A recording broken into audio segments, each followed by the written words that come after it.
নমস্কার, আমি দেবাত্রী গুহ। আজকে বলেছিলাম লাইভে আসব। ঘড়িতে রাত 9:15। যারা লাইভে জয়েন করবেন তো তারা জয়েন করুন, আর যারা জয়েন করতে পারছেন না তাদের কাছে আশা রাখবো যে রেকর্ডেড লাইভটা অবশ্যই দেখবেন।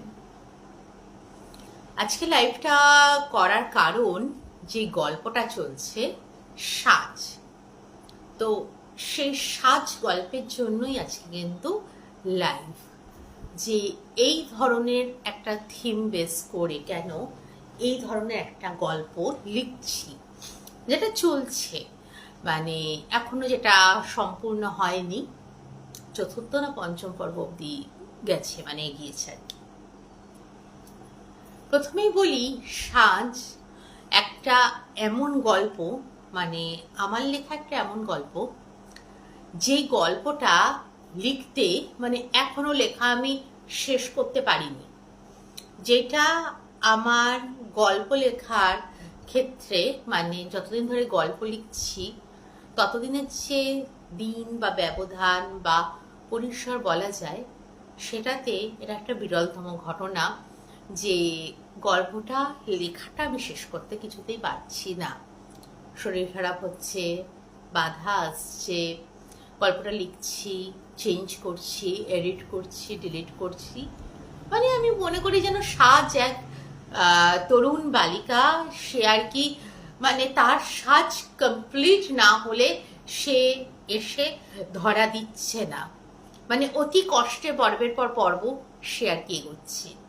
সেরকম একটা গল্প সাজ, যেটা আমার কোনো গল্পের ক্ষেত্রে হয় না। যে কোনো গল্প আমি রাত্রেই গল্প লিখি, এক রাত্রে আমি যে কোনো গল্প শেষ করি, এবং সেটা 1, 2, 3 কি বেশি পর্ব হলো পরপর পোস্ট করি। কিন্তু সাজ একটা এমন গল্প যেটা আমি লিখছি, ভাঙছি, গড়ছি, কিন্তু তাকে আমি শেষ করতে পারছি না। সে বলছে আমি শেষ হব না, এরকম একটা তার ব্যাপার স্যাপার আর কি। এবং সে মানে ঠিক মতো তাকে তুলে না ধরলে সে আসছেও না। তো সাজের হচ্ছে এটাই গল্পটার বৈশিষ্ট্য। এবার আসি সাজের বিষয়বস্তু নিয়ে। যে বিষয়বস্তু, আচ্ছা, সরিতা মণ্ডল, হাই, হ্যালো, কেমন আছো? ভালো আছি, এখন অনেকটা শরীরটা ঠিক আছে। লাইভে থাকো, অসংখ্য ধন্যবাদ। সাজ একটা এমন গল্প, যে গল্পের থিম বলা যায় বা বিষয়বস্তু বলা যায়, যে প্রথমেই আমি আনছি যেটা মৃতদেহের প্রিজার্ভেশন এবং মৃতদেহের সজ্জা বা সাজ। দুটোর মধ্যেই, দুটো ঘটনার মধ্যেই, যে মৃতদেহকে সংরক্ষণ করা এবং মৃতদেহকে সাজানো, এই দুটো ঘটনার মধ্যেই কিন্তু বলবো যে এটা কোনো মন গড়া কাল্পনিক কোনোটাই নয়, এটা চরম বাস্তব। এবং এই বাস্তব সকলে জানে, যখন কিনা সকলেই আমরা ক্লাস 3, 4, আমরা যারা বেঙ্গলি মিডিয়ামে পড়েছি, ইংলিশ মিডিয়ামে কোন ক্লাস থেকে ঠিক ইতিহাসটা পড়ানো হয়, মানে ইতিহাসের সমস্ত বিষয়বস্তুগুলো জানা হয়, সেটা আমার মানে ধারণার বাইরে, কারণ আমার ছেলে দেখে অনেক রকমের সাবজেক্ট, বাট হিস্ট্রি সাবজেক্টটাকে এখন আমি খুঁজে পাইনি, ক্লাস 4-এও পড়ে। তো আমরা ইতিহাসে প্রথম যেটা মৃতদেহ সংরক্ষণ সম্পর্কে জানতে পারি, সেটা হচ্ছে মমি। মমি হচ্ছে মানে প্রাচীন মিশরের, আজ থেকে 1,500, 2,000, 2,500, মানে বছরের কোনো হিসেব নেই, প্রথম মনে হয় প্রাচীন যে মমিটা পাওয়া গেছিল সেটা মনে হয় তুতেনখামেনের, আমি ভুল হতে পারি। এবং বহু মমি এমনও আছে যা আজ অব্দি কিন্তু উদ্ধার হয়নি। মানে প্রাচীন মিশরীয় মানুষ যেই চিন্তা ভাবনাটা করেছিল আজ থেকে 1,500, 2,000 বছর আগে, সেই চিন্তা ভাবনাটা কিন্তু থেকে গেছে, রয়ে গেছে আমেরিকা, ইটালি এবং ইন্ডিয়ার মতো কান্ট্রিতেও। কি করে রয়ে গেছে সেটারও যুক্তি আমি দিচ্ছি। এক্ষেত্রে আরেকটা ঘটনা যেটা উল্লেখ করি, 1920 সাল। 1920 সালে রোজালিয়া বলে একটি বাচ্চা মেয়ে মাত্র 2 বছর বয়সে স্প্যানিশ ফ্লুতে আক্রান্ত হয়ে মারা যায়, রোজালিয়া, যাকে বলা হয় স্লিপিং বিউটি।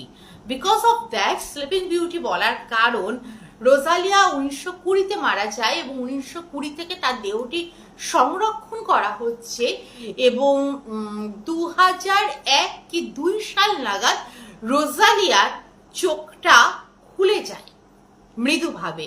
মানে যারা সেই স্প্যানিশ মিউজিয়ামে ওর দেহটা সংরক্ষণ করা আছে, ওকে স্লিপিং বিউটি বলা হতো কারণ একটা ঘুমন্ত খুব সুন্দর শিশু, কিন্তু পরবর্তীকালে ওর যে ছবিগুলো পাওয়া যায় যাতে সম্পূর্ণভাবে দেখা যাচ্ছে, পম্পা ঘোষ দে, হ্যাঁ পম্পা এসে পড়েছিস, আচ্ছা আয় শোন ঘটনাটা বলছি, সেটাতে দেখা যায় যে চোখটা কোনোভাবে সামান্যভাবে ব্লিঙ্ক করছে, কেউ বলেছিল ব্লিঙ্ক করছে, কেউ বলেছে চোখটা ঈষৎ খুলে বন্ধ হয়ে যাচ্ছে, কেউ আবার খোলা দেখছে। 3 রকম তত্ত্ব কিন্তু রোজালিয়াকে নিয়ে পাওয়া গেছিল। মৃতদেহ সংরক্ষণ 1920 থেকে এটা 2025, অর্থাৎ 105 বছর ধরে রোজালিয়ার দেহটি সংরক্ষণ করা হয়েছে এক পোশাকে, একভাবে, যেভাবে ওর মাথায় রিবনটা বাঁধা ছিল সেইভাবে, এবং যেভাবে ওর চুলটা সামনে রাখা ছিল সেইভাবে। আমি রোজালিয়ার একটা ছবিও বের করে আমি দেখাবো, যে যারা হয়তো এটা সম্পর্কে দেখেননি, স্লিপিং বিউটি এবং রোজালিয়ার চোখটাও খুলে যাওয়া, সেটাও দেখাবো। তো এই ঘটনাটা একটা আলোড়ন সৃষ্টি করে। অনেকেই যখন আমাদের নেট কানেকশন, ইন্টারনেট ছিল না, তখন হয়তো আমরা এই ঘটনাটা সম্পর্কে জানতাম না, কিন্তু পরবর্তীকালে স্লিপিং বিউটি নিয়ে প্রচুর আলোচনা হয়েছে, প্রচুর ঘটনা সামনে এসছে। কারণ এই স্লিপিং বিউটি দেখতে বলা যায় যে ইটালিতে একটা ভীষণভাবে মানুষ ভিড় করতো শুধুমাত্র স্লিপিং বিউটিকে দেখার জন্য। এবার আসছি আমি ইন্ডিয়ার কথায়, যে ইন্ডিয়াতে কি এর এই চলটা রয়েছে? তো হ্যাঁ, ইন্ডিয়াতেও রয়েছে। কোথায় রয়েছে? ইন্ডিয়াতে আপনারা যারা গোয়ায় গেছেন, গোয়ায় গেলে গোয়ায় বেশ কিছু প্রাচীন চার্চ রয়েছে, যে চার্চগুলোতে সবসময় ঢোকা যায় না, বা বলা যায় ঢোকা নিষিদ্ধ, এবং ওরা একটা নির্দিষ্ট সময় এই চার্চগুলো ওপেন করে। তো গোয়ায় এইরকম বিভিন্ন চার্চ রয়েছে, যার মধ্যে তিনটে চার্চে প্রাচীন যে সন্ন্যাসী বা পাদ্রী, বা বলা যায় যে ওখানকার যে মঙ্ক বা সন্ন্যাস, তাদের দেহ আজ 100 কি তারও বেশি বছর ধরে সংরক্ষণ করা রয়েছে। ভারতেও কিন্তু তাহলে এই প্রথার প্রচলন রয়েছে। এইবার আসলাম, তাহলে আমরা মিশরে গেলাম, দেখলাম যে মিশরে রয়েছে 1500 থেকে 2000 বছর আগে, এবং ভারতেও প্রায় দেখা যায় 100-150 বছর আগে, এবং ইটালিতে এর প্রচলন দেখা যায় আজ থেকে 125 বছর আগে এই মৃতদেহ সংরক্ষণে। যে বলছেন না স্লিপিং বিউটির আমি ছবিটা একটু দেখাই সবাইকে। দেখো, এক সাজে একটা মেয়ে 125 বছর ধরে ঠিক এই সাজ, এই কফিনে, এইভাবে সে রয়েছে। ভালো করে আমি দেখাচ্ছি ছবিটা, এটাকে বলা হয় স্লিপিং বিউটি। এবং খুব ভালো করে পরিষ্কার করে ছবিটা দেখলে দেখা যাবে যে মেয়েটির চোখটা কিন্তু সামান্য খোলা, সম্পূর্ণভাবে মেয়েটির চোখটা বন্ধ নয়। স্লিপিং বিউটির চোখটা আমি আরো ডিটেলসে দেখাচ্ছি। চোখটা, এই যে চোখটা, এটা 2000 সালে এই যে পম্পা দেখো, 2000 সালে, আমি খুব স্পষ্ট করে স্লিপিং বিউটি দেখাচ্ছি, 2000 সালে কিন্তু এই চোখটা খুলে যায়। প্রথম যখন 1920 সালে মমি তৈরি করা হয়, স্লিপিং বিউটিকে তৈরি করা হয়, রোজালিয়া দেহটাকে সংরক্ষণ করা হয়, তখন কিন্তু দেহটা এরকম ভাবে ছিল না, চোখটা সম্পূর্ণ বন্ধ ছিল। 2000 সালে এই চোখ সামান্যভাবে খুলে যায়, এবং এটা আলোড়ন সৃষ্টি করে। এই ছোট্ট কফিনটাতে স্লিপিং বিউটি থাকে। কফিনটাও আমি দেখাচ্ছি তোমাদেরকে, যে কফিনটাতে ওর দেহটা সংরক্ষণ রয়েছে আজ থেকে 125 বছর ধরে। এই দেখো, কেমন আছেন? সমীর বিশ্বাস চলে যাচ্ছে। তো এই স্লিপিং বিউটির কথা বললাম এবং ওর বাবা মা এই দেহ সংরক্ষণ করেছিল।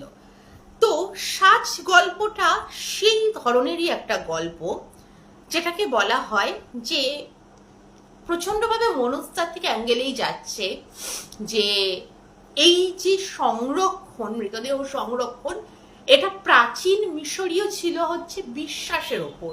তারা ধর্মীয় বিশ্বাস থেকে ফেরাওদের দেহ এবং প্রাচীন মিশরের কোনো পুরোহিতের দেহ তারা সংরক্ষণ করতো। হ্যালো দেবাঞ্জনা দাস চট্টোপাধ্যায়। আচ্ছা, দেবাঞ্জনার ব্যাপারে আমি লাস্টে বলবো। আজকে ওর ইউটিউব চ্যানেল অলৌকিকে, যেটা আমি ফেসবুকে কিছুক্ষণের মধ্যে যেটা পোস্টারটা পোস্ট করব, সেখানে আমার পডকাস্ট ভিডিওটা এসছে, সেটা অবশ্যই আপনারা দেখবেন।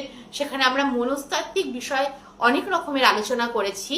আমি ওটার যে আর কি পোস্টার, সেটা পোস্ট করে দেব। তো সাজ ব্যাপারে যেটা বলতে চাচ্ছিলাম, যে এই ধারণাটা মিশরীয়রা আসে প্রাচীন বিশ্বাস থেকে, এবং যখন তারা পিরামিডটা তৈরি করত, যে ফেরাও বা যে গণ্যমান্য ব্যক্তির দেহ, মৃতদেহকে সংরক্ষণ করা হতো, পূজা দাস হাই হ্যালো, তো তার সঙ্গে তার যাবতীয় মূল্যবান সামগ্রী, সোনা গয়না, যুদ্ধের অস্ত্র, তার পরিধান করা পোশাক, গয়না এবং প্রচুর পরিমাণে খাদ্য সামগ্রী তারা মৃতদেহের সঙ্গে কিন্তু পিরামিডের ভেতর রেখে দিত। কেন রেখে দিত? এর পিছনে কিন্তু একটা বিশাল কাহিনী রয়েছে। যে সবটা, যে একটা মিশর গেলে মানুষ, মিশর মানেই নামটা কিন্তু আসে ফেরাও, পিরামিড, মমি। এর বাইরে মানুষ কিন্তু মিশরীয় নীলনদ, ফেরাও, পিরামিড, মমি ছাড়া মিশর সম্পর্কে মানুষ অন্য কিছু ভাবতেই পারে না। তো কেন একটা মানুষ 1,500 থেকে 2,000 বছর আগে এইভাবে মৃতদেহ সংরক্ষণ করছে, এবং সেটাকে সংরক্ষণ করার পর তার সঙ্গে, সেই মৃতদেহের সঙ্গে সমস্ত জিনিসপত্র, খাদ্যদ্রব্য, সামগ্রী সমস্ত রেখে একটা পিরামিডের আকার করে তাকে রেখে দিচ্ছে? কোন বিশ্বাস থেকে? প্রাচীন মিশরীয়রা ভীষণভাবে বিশ্বাস করত যে এইভাবে দেহটাকে সংরক্ষণ করে রাখলে সেই ব্যক্তি জেগে উঠবে এবং সে পিরামিডের ভেতরেই অবস্থান করবে। জাগার পর তার যখন খিদে পাবে, সে তখন খাদ্য গ্রহণ করবে, এবং নিজের পছন্দের সামগ্রী যখন সে নিজের কাছে পাবে, তখন সে তুষ্ট হবে বা সন্তুষ্ট হবে যে আমার সামগ্রী, আমার দ্রব্যাদি অন্য কারোর কাছে চলে যায়নি। এই প্রাচীন বিশ্বাস থেকে কিন্তু তারা মৃতদেহকে সংরক্ষণ করত, এবং এই সংরক্ষণ তারা করত 165 থেকে 280 দিন ধরে। মৃতদেহের ভেতর থেকে সমস্ত দেহের ভেতরকার যা কিছু, পাকস্থলী থেকে শুরু করে যা কিছু যেগুলো পচন হয়, সেগুলোকে সম্পূর্ণভাবে বের করে বহিরাবরণ, বাইরের যে আবরণ, সেটা দিয়ে রাসায়নিক প্রক্রিয়ায় রসায়ন, তেল এবং সুগন্ধি বিভিন্ন দ্রব্যাদির মাধ্যমে তারা এই দেহটাকে সংরক্ষণ করত 165 থেকে 280 দিন, একটা দীর্ঘ প্রক্রিয়ার মাধ্যমে। রোজালিয়ার দেহ কিভাবে সংরক্ষণ করা হয়েছিল সে সম্পর্কে সঠিক তথ্য পাওয়া যায় না, কিন্তু এটা একটা এমন ভাবে সংরক্ষণ করা হয়েছিল ইটালিতে, এবং উনি স্প্যানিশ ফ্লুতে আক্রান্ত হয়েছিল, যে দেহটা আজ 125 বছর পরেও দেহের সাজ সজ্জা, পোশাক, চুলের যেভাবে চুলটা বাঁধা হয়েছিল, চুলের বাঁধা, চুলের স্টাইল, কোনো কিছু বিন্দু মাত্র পরিবর্তন হয়নি। এমন ভাবে এটাকে প্রিজার্ভ করা হচ্ছে, বিন্দু মাত্র রোজালিয়ার দেহ 125 বছর ধরে কোনো রকম পরিবর্তন হয়নি। ঠিক যেই পরিবর্তনটা হয়নি, আমি যে গোয়ার কথা বললাম, গোয়ায় যে চার্চগুলো রয়েছে, সেই চার্চে যে সকল মঙ্কের দেহ বা পাদ্রের দেহ সংরক্ষণ করা হচ্ছে, এবং এগুলোতে সবসময় ঢোকাও যায় না, বিশেষ পারমিশন করে ঢুকতে হয়, এবং বিশেষ দিনেরা ওপেন করে, কাচের ইয়েতে সংরক্ষণ করা থাকে, এবার কিছু দেহ বসানো অবস্থায় থাকে, সেগুলোতেও সামান্য মাত্র বিকৃতই আসেনি। এটা একটা প্রাচীন পদ্ধতি। এবার আসছি সাজের, মৃতদেহের সজ্জা। আমাদের সমাজে মানে মিশর ছাড়া আমি এবার পুরো ভারতে চলে এলাম। ভারতীয় হিন্দু সমাজে, হিন্দু বলতে কিন্তু আমি হিন্দু সমাজটাকে উল্লেখ করছি। ভারতীয় হিন্দু সমাজে একটি বিশেষ প্রতিনিধিরা যখন কোনো মহিলা বউ সধবা অবস্থায় মারা যায়, তাকে অত্যন্ত সুন্দরভাবে সাজিয়ে লাল বেনারসি, লাল চেলি, গয়না গাটি, সিঁদুর, শৃঙ্গার, যাকে বলে 16 শৃঙ্গার। যতদূর মনে পড়ছে স্লিপিং বিউটি একটি জনপ্রিয় ইউরোপীয়, না এটা একদম স্লিপিং বিউটি কোনো গল্প নয়, এটা আমি ফটোও দেখালাম। স্লিপিং বিউটি একদম সত্যিকারের ঘটনা। স্লিপিং বিউটি হচ্ছে ইউরোপিয়ান না, স্লিপিং বিউটি হচ্ছে ইটালিতে স্প্যানিশ ফ্লুতে আক্রান্ত রোজালিয়ার মৃতদেহ, যেটা আজ অবধি মিউজিয়ামে সংরক্ষণ করা রয়েছে। স্প্যানিশ ফ্লুতে মাত্র 2 বছর বয়সে ও 1918-তে জন্মগ্রহণ করেছিল, 1920-তে সে মারা গেছিল এবং দেহটি আজ অবধি সংরক্ষণ করা রয়েছে।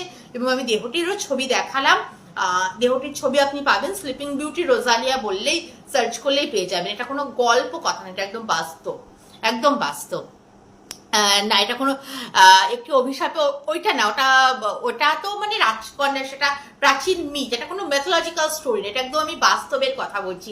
রোজালিয়া যে স্প্যানিশ ফ্লুতে 1920 সালে মারা গেছিল, 1918-তে জন্মগ্রহণ করেছিল এবং মা বাবা ভীষণ আদরে ওর নাম রেখেছিল রোজালিয়া। সে পিঙ্ক রঙের পোশাক, পিঙ্ক রঙের রিবন এবং ওর সম্পূর্ণ গোল্ডেন কালারের চুল ছিল। সেইভাবে আজ অব্দি দেহটা কিন্তু ইটালিতে সংরক্ষণ করা রয়েছে। তো এই কথাটাতে এলাম যখন, তারপরে বলছি। এবং হিন্দু সমাজে যখন কোনো মৃতদেহ, যারা আর কি এও স্ত্রী, তাদের দেহ খুব সুন্দর সজ্জার মাধ্যমে, সাজের মাধ্যমে কিন্তু মানে সৎকার করা হয়।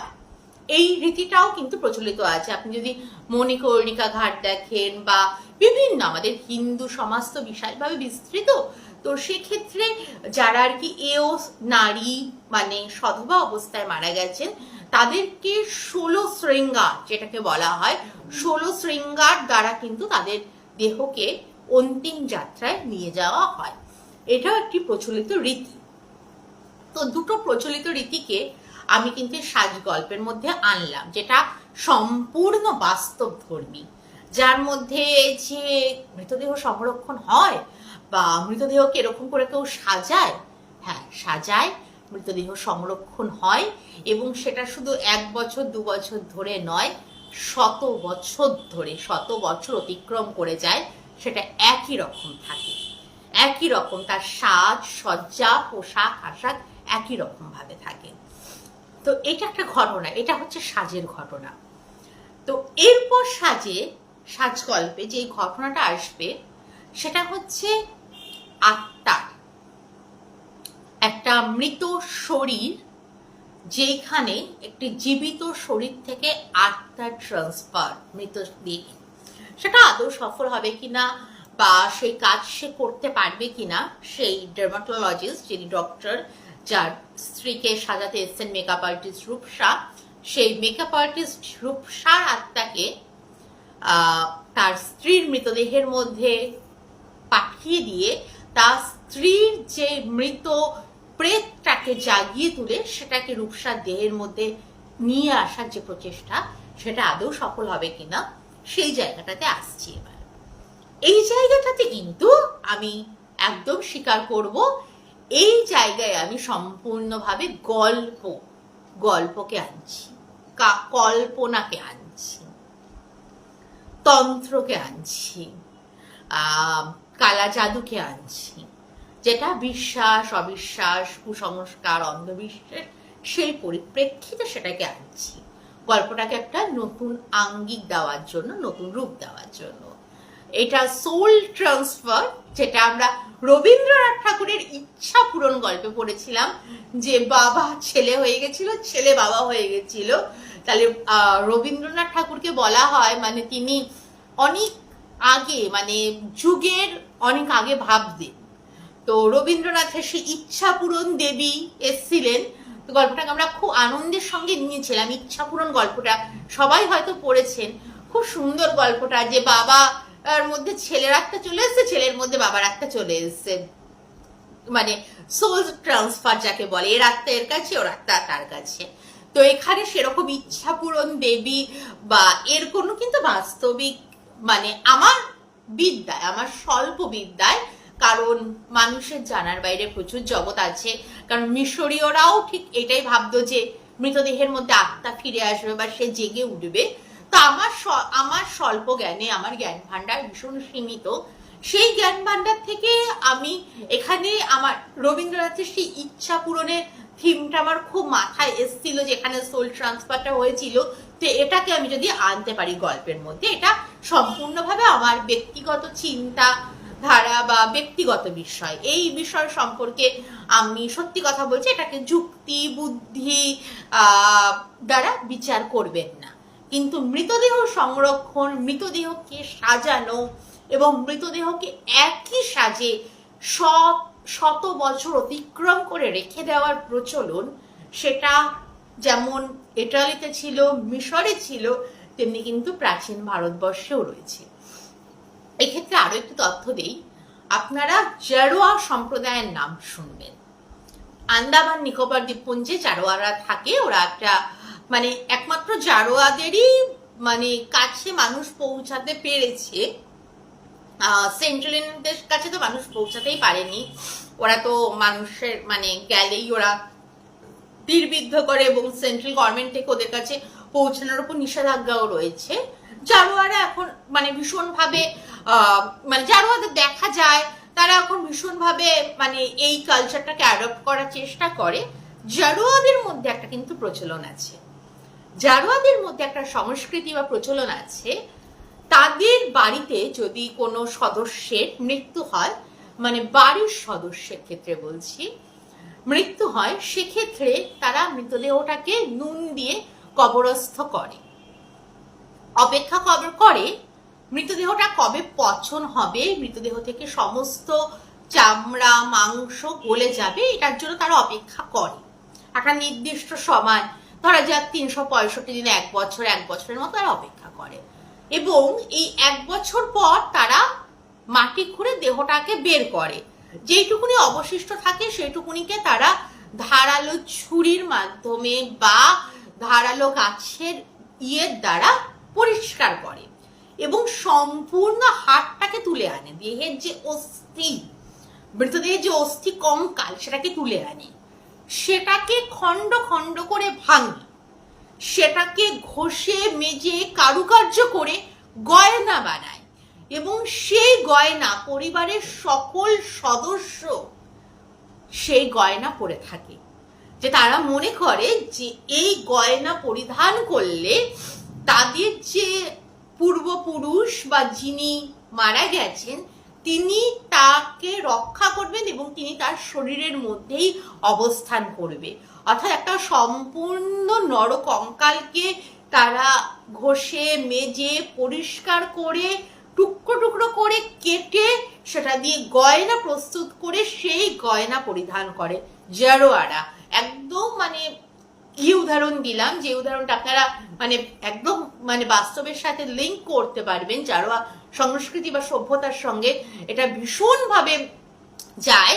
এবং আপনারা যদি কেউ আন্দামান নিকোবরে যান তো বা জারোয়াদের ওপর কোনো বই পড়েন, তো সেখানে আপনারা এটা ভীষণভাবে এই তথ্যটা পাবেন।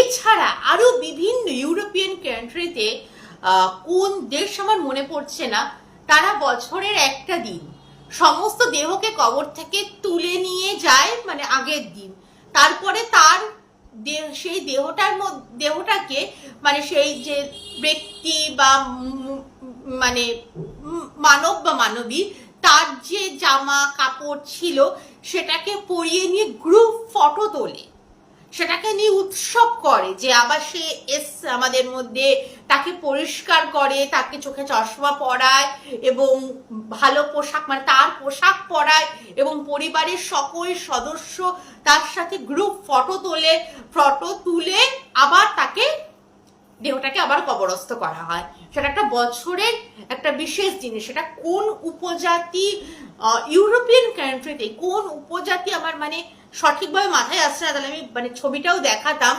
মানে খুব ফেমাস। আমি তাও একবার সার্চ করে দেখছি, মানে এগুলো নিয়ে পড়াশোনা করতে গিয়ে দেখতে পাই একটা কোন উপজাতির মানুষ এই জিনিসটা করে, মৃতদেহের সঙ্গে মানে ছবি তোলে এবং তাকে প্রত্যেক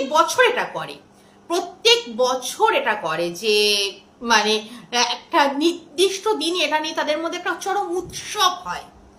মৃতদেহের সাথে ছবি তোলা, মৃতদেহটাকে তুলে এনে পরিষ্কার করা,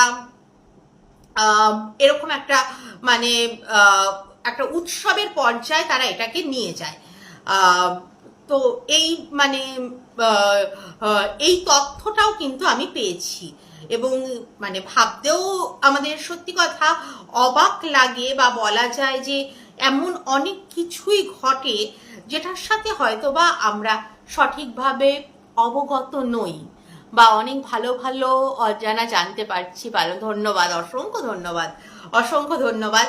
আসলে যখন আমি এই সাজ গল্পটা লিখছিলাম তার অনেক আগে থেকেই এগুলো নিয়ে পড়া বা পড়াশোনাটা করতে থাকি আর কি, যে কোথা থেকে কোনটা আসছে, কোন সভ্যতা কোন জিনিসটাকে রিপ্রেজেন্ট করছে, এক একটা সভ্যতা, এক একটা জাতি, এক একটা ধর্ম এক একটা জিনিসকে রিপ্রেজেন্ট করে।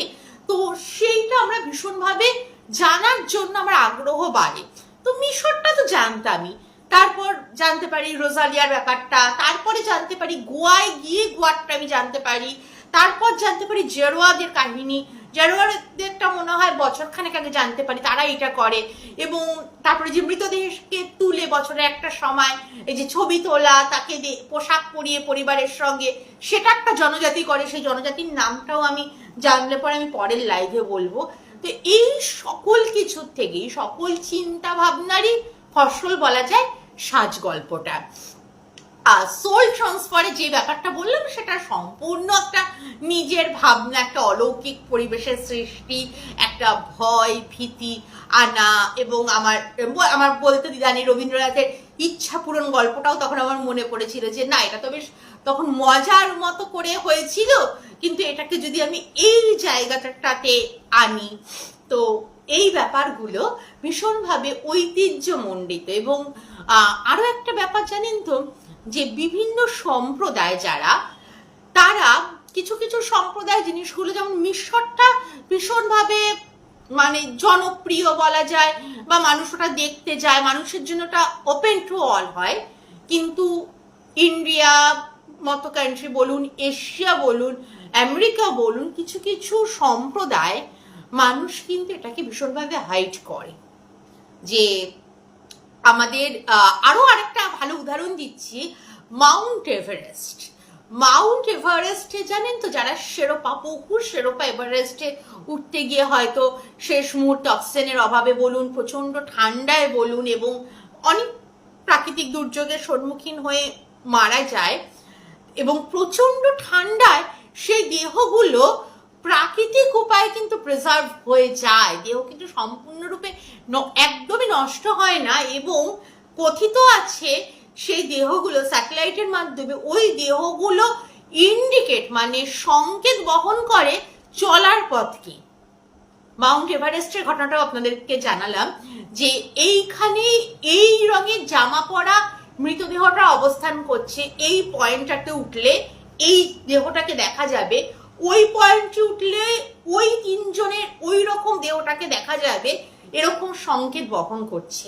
হিমালয় এভারেস্ট থেকে অনেক দেহ নামিয়ে আনা কোনো মানে অত প্রতিকূল পরিবেশ থেকে নামিয়ে আনা সম্ভবই নয়। এবং বছরের পর বছর ধরে সেই সকল দেহগুলো মানে প্রাকৃতিক উপায়, সেখানে তো কোনো রাসায়নিক প্রয়োগ বলুন বা কোনো কিছু প্রয়োগ হয় না, একদম প্রাকৃতিক উপায় সেগুলো সম্পূর্ণভাবে কিন্তু বছরের পর বছর ধরে প্রিজার্ভ হয়ে রয়েছে। এবং অবিকৃত অবস্থায় কিন্তু সেই দেহগুলো জমাটবদ্ধ অবস্থায় সেইভাবেই রয়ে গেছে।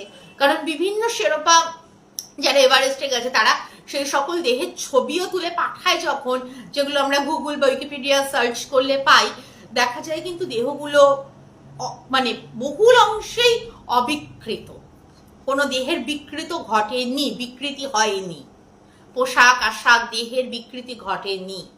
তো এটা তো দেখুন আমাদের ভারত, মানে ভারতের হিমালয়, এটা তো মানে সব থেকে বড় দান, যে অন্য জায়গায় যেটা বিভিন্ন প্রসেসে করা হচ্ছে, হিমালয় সব মানে হয়তো দেহগুলোকে এমনটাই সম্মান প্রদান করছে, এটা কিন্তু অনেকটা আধ্যাত্মিকও বলবো, যে এমন সম্মানই প্রদান করছে, সে হয়তো মানে তার বুকে আসা মানুষটিকে শেষভাবে সাক্ষী রেখে দিচ্ছে যে তুমি থাকো, তুমি এখানে এসেছিলে, তুমি যেই অবস্থায় এসেছিলে, যেই অবস্থায় আমার শৃঙ্গে পদার্পণ করতে চলেছিলে, এভারেস্টের চূড়ায় তুমি যেতে চেয়েছিলে, তোমার যদি এখানে মৃত্যু হয়, তোমার দেহটাকে আমি এইভাবেই সংরক্ষণ করে দিলাম। তাহলে প্রকৃতিরও খেলা বলা যায়, প্রকৃতিরই খেলা বলা যায়, তাই না? যে এটা তো সবচেয়ে বড় উদাহরণ। প্রাচীন মিশর, ইটালি, জেরোয়া, গোয়া, সমস্ত জায়গায় তো প্রসেসের মাধ্যমে, অনেক রাসায়নিক ক্রিয়ার মাধ্যমে এগুলো করা হয়, বা যেগুলো আমি বললাম যে গুহ্য সাধনা, বা অনেকে যেগুলো হাইড করে, অনেক এই প্রেজার্ভ এগুলো যেগুলো মানুষের সামনে আনে না, তো সেগুলো না হয় অন্য বিষয় হয়ে দাঁড়ায়, কিন্তু সেগুলো সংরক্ষণ করা হয়। কিন্তু হিমালয় তো নিজেই সংরক্ষণ করছে, যুগ যুগ ধরে বহু দেহকে সংরক্ষণ করছে। তো এটাও একটা মহিমাই বলা যায়। এত ঠান্ডায় সেখানে হয়তো ঠান্ডাতে মৃতদেহগুলো, মানে অত ঠান্ডাতেও হয়তো মৃতদেহগুলো থেকে চামড়া খসে পড়ে যেতে পারত, বা চামড়া বিকৃত হয়ে যেতে পারত, কারণ বরফের একটা বরফ যদি শরীরে দীর্ঘক্ষণ চেপে রাখা হয় তাহলে এমনি চামড়া বিকৃত হয় বা হতে পারে। কিন্তু সেক্ষেত্রে কিন্তু সেগুলো অনেকটাই মানে একই রকম ভাবে যারা ফটো তুলে আনেন, যে একই অবস্থায় রয়ে গেছে। এবং সব থেকে যেটা বিষয়, যে তারা ইঙ্গিত বহন করছে চলার পথকে, যে সেই দেহগুলো চলার পথকে ইঙ্গিত বহন করে নিয়ে যাচ্ছে, যে না তুমি একদিন এসেছিলে, আমি তোমাকে সেইভাবে, তুমি যেই বেশে যেইভাবে এসেছিলে সেইভাবে আমি তোমাকে রেখে দিলাম। তো এটাই ছিল। এবার সব মানে আমি প্রত্যেককে অনুরোধ করব, সাজ গল্পটা পড়ুন, পড়ুন, কারণ এটা আমার মানে একটা এমন গল্প, আমি যেটা বললাম যে যেই গল্পটা লিখতে এখনো লেখা শেষ হয়নি, লিখতে মানে গল্পটাকে ভাঙছি, গড়ছি, ডিলিট করছি, এডিট করছি, প্রচুরভাবে মানে করছি। তো সাজ একটা সেরকমই গল্প।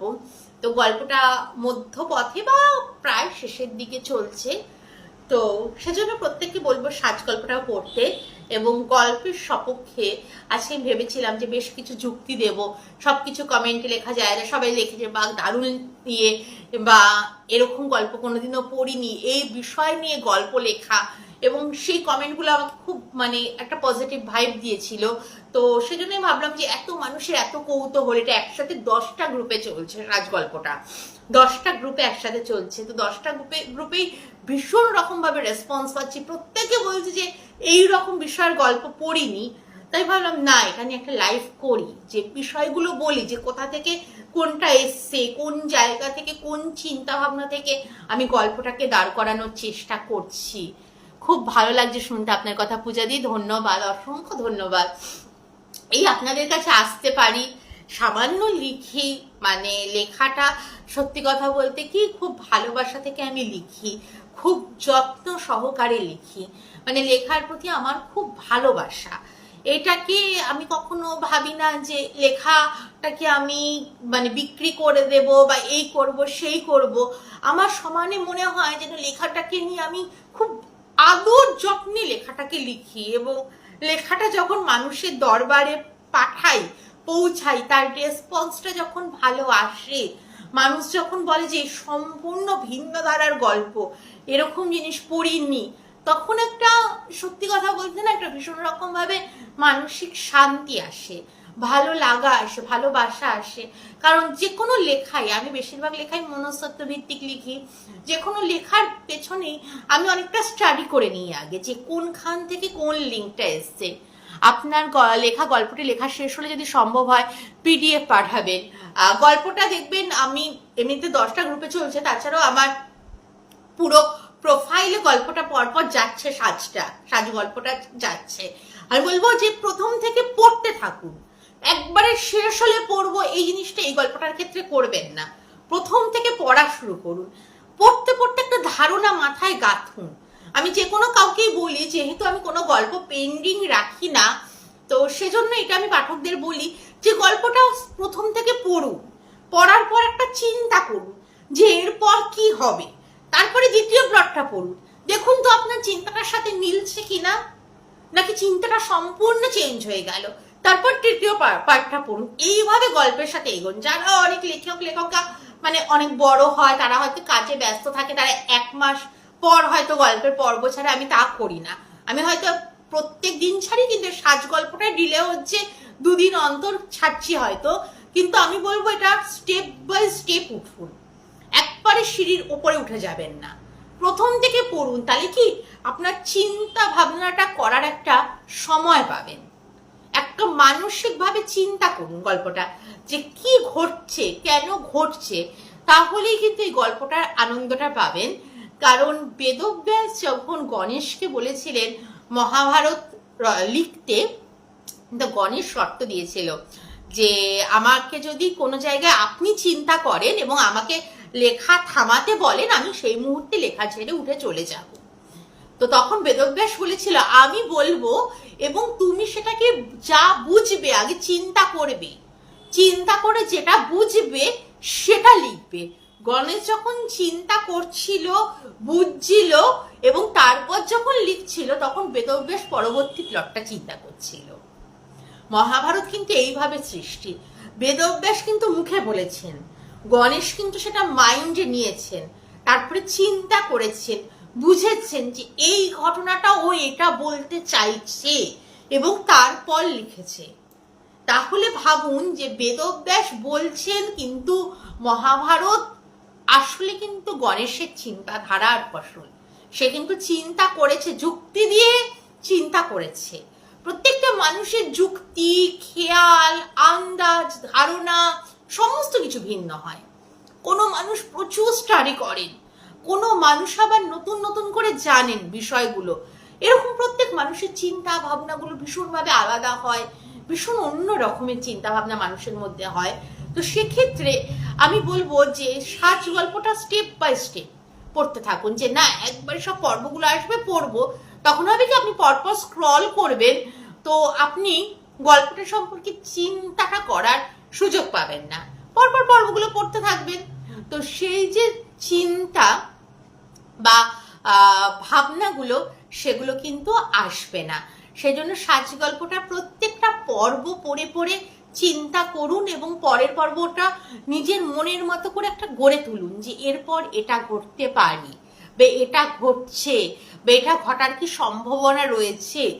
এবং আমার খুব ভাল লাগে জানেন তো, সত্যি কথা বলছি, আমি তো বিভিন্ন গ্রুপে আছি, যে সবাই কমেন্ট করে এটা খুব ভাল লাগছে, এটা অন্যরকম বিষয়, কিন্তু তার মধ্যে থেকেও কিছু কমেন্ট আসে, দিদি এই বিষয়টা কি, এই জায়গাটা বুঝতে পারছি না, এটাকে একটু তুমি ক্লিয়ার করবে, এই জায়গাটা একটু বুঝিয়ে বলবে, বা এইটা নিয়ে আমার প্রশ্ন থাকে।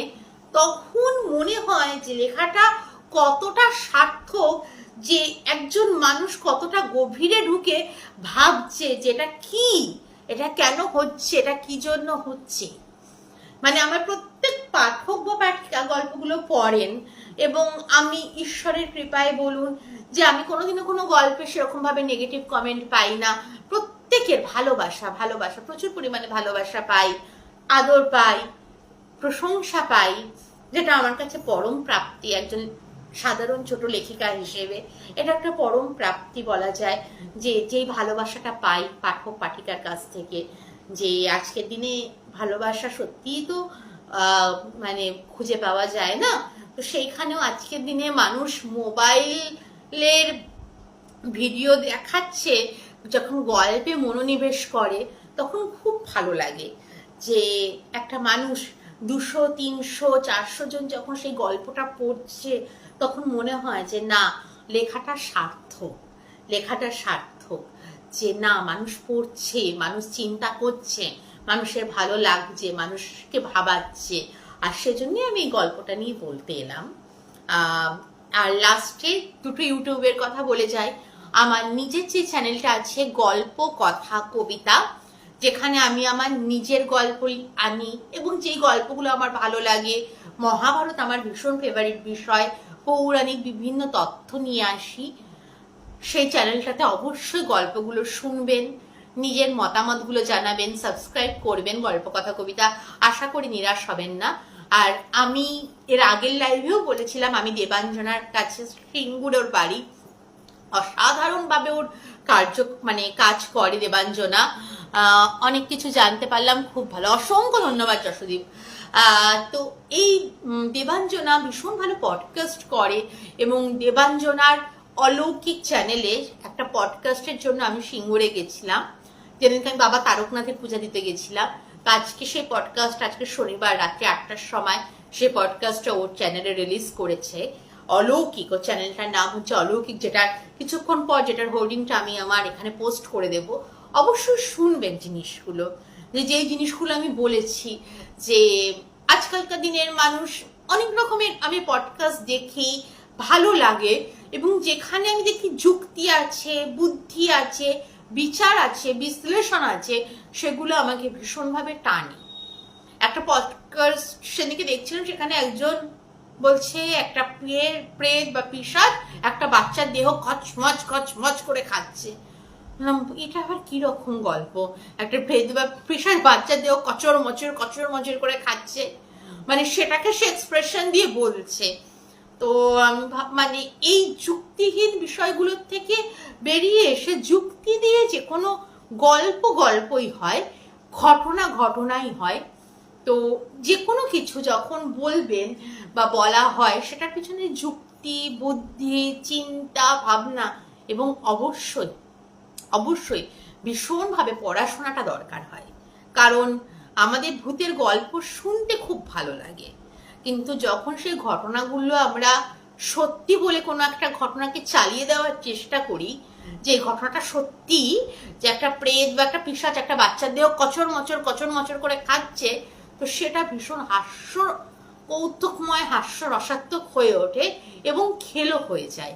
যে এত বড় পৃথিবী, এত বড় আমাদের দুনিয়া, সেটা কেউ জানতে পারলো না, সেই জানতে পারলো যে এইরকম একটা সাংঘাতিক ঘটনা, তো সেগুলো ভীষণ খেলো হয়ে যায়। তো সেই প্রোটোকল থেকে বেরিয়ে এসে ভূত একটা প্রচন্ড মানে ইন্টারেস্টিং, পাপিয়া দিবস এসে গেছে, ইন্টারেস্টিং বিষয়, কিন্তু ভূত সম্পর্কেও জেনে মানে ভূতকে রিপ্রেজেন্ট করা উচিত। নইলে গল্প বলো, সেটা অনেক বেশি মানুষের কাছে গ্রহণযোগ্য। গল্প শুনতে কে না ভালোবাসে? আমরা রূপকথার গল্প শুনি, আমরা ভূতের গল্প শুনি, বিভিন্ন রকমের গল্প শুনি, কিন্তু যখন কোনো জিনিসটাকে একটা সত্য ঘটনা বলে বলা হয়, যে এই অভিজ্ঞতাটাকে আমি পেয়েছি বা করেছি, সেটাকে যুক্তি দিয়ে, বুদ্ধি দিয়ে রিপ্রেজেন্ট করাটা উচিত ভীষণভাবে, পড়াশোনার মাধ্যমে। তো এটা ছিল আজকের লাইভ, এবং কিছুক্ষণের মধ্যে আমি অলৌকিকের পোস্টারটা দেব। সবাই ওর ইউটিউব চ্যানেলটা দেখো, যে ওখানে আমরা কি ধরনের কথাগুলো বলেছি, কি বিষয় নিয়ে কথাগুলো বলেছি, কথাগুলোর লিঙ্ক, এবং প্রত্যেককে আমার ইউটিউব চ্যানেল গল্প কথা কবিতা, যার কি বলবো লিঙ্ক ভূত মানুষের থেকে ভালো। সত্যি মানুষই বড় মানে হয়, এখন ঘোর কলি চলছে, তো সেজন্য মানুষে বিদ্বেষ, মানুষে হিংসা, এগুলো চলে আসে, এবং হিংসা থেকেই তো মানুষের মধ্যে নেগেটিভিটির জন্ম হয়, তাই না? যে হিংসার থেকেই মানুষের ক্ষতি করার কথা মাথায় আনে, হিংসার থেকেই তো মানুষ যেগুলো করে সেগুলো কি দেখুন, মানে সত্যি কথা বলতে, যে আমরা যেগুলোকে বলি, যে খুন বলুন, ধর্ষণ বলুন, এই ধরনের ঘটনাগুলো কি কম ভয়ানক, কম ভয়ঙ্কর? এগুলো তো একদিন ইতিহাসের পাতায় লেখা থাকবে। আমাদের নেক্সট জেনারেশন কি তার পরের জেনারেশন, যদি আমাদের সভ্যতা চেঞ্জ হয়ে যায়, অনেক ভালো সভ্যতা একটা গড়ে ওঠে, একটা ভালো সমাজ বা পরিবেশ গড়ে ওঠে, তারা যখন ইতিহাসের পাতায় এই ঘটনাগুলো পড়বে, খুন ধর্ষণ এরকম ভয়ঙ্কর ঘটনা, তারাও তো মানে একটা ট্রমায় থাকবে যে এই ঘটনাগুলো ঘটেছিল আমাদের দেশে, আমাদের সভ্যতায়। এটাও তো একটা প্রশ্ন থেকে যাবে না?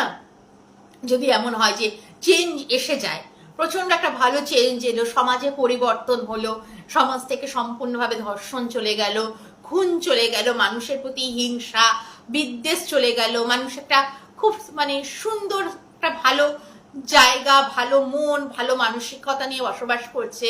কিন্তু ইতিহাস তো বদলাবে না, ইতিহাসের তো তারাও হয়তো পড়বে, তারা আরো মানে আরো তখন হয়তো টেকনোলজি উন্নত হবে, তারা হয়তো আরো কিছু দেখতে পারবে, আমরা যেরকম পড়েছি তারা আরো কিছু দেখতে পারবে।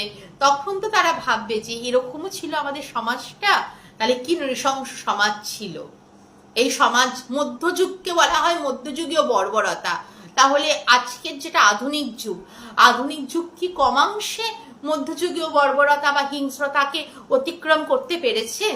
যুগ কি সত্যি আধুনিক হয়েছে? কোন রকম কি মধ্যযুগীয় বর্বরতায় আমাদের আমরা থেমে নেই, বা আমরা ঘটনাচক্রে আরো বর্বরতার দিকে কি এগিয়ে যাচ্ছি না? এই প্রশ্নগুলো তো থেকেই যায়।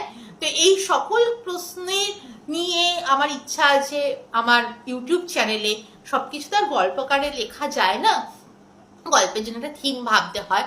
তো এই সমস্ত প্রশ্ন উত্তর এগুলো নিয়ে বেশ কিছু করার ইচ্ছা আছে, জানি না কতদূর সফল হব। প্রত্যেককে বলবো চ্যানেলে আসুন, একটু চ্যানেলটাকে সাবস্ক্রাইব করবেন, আর ভালো থাকবেন। অনেকক্ষণ ধরে বক বক করলাম, অনেকক্ষণ ধরে গল্প করলাম, আপনারা হয়তো বোর হচ্ছেন, মার্জনা করবেন, ক্ষমা প্রার্থী যদি আমি কাউকে বোর করে থাকি, সেজন্য ক্ষমা প্রার্থী।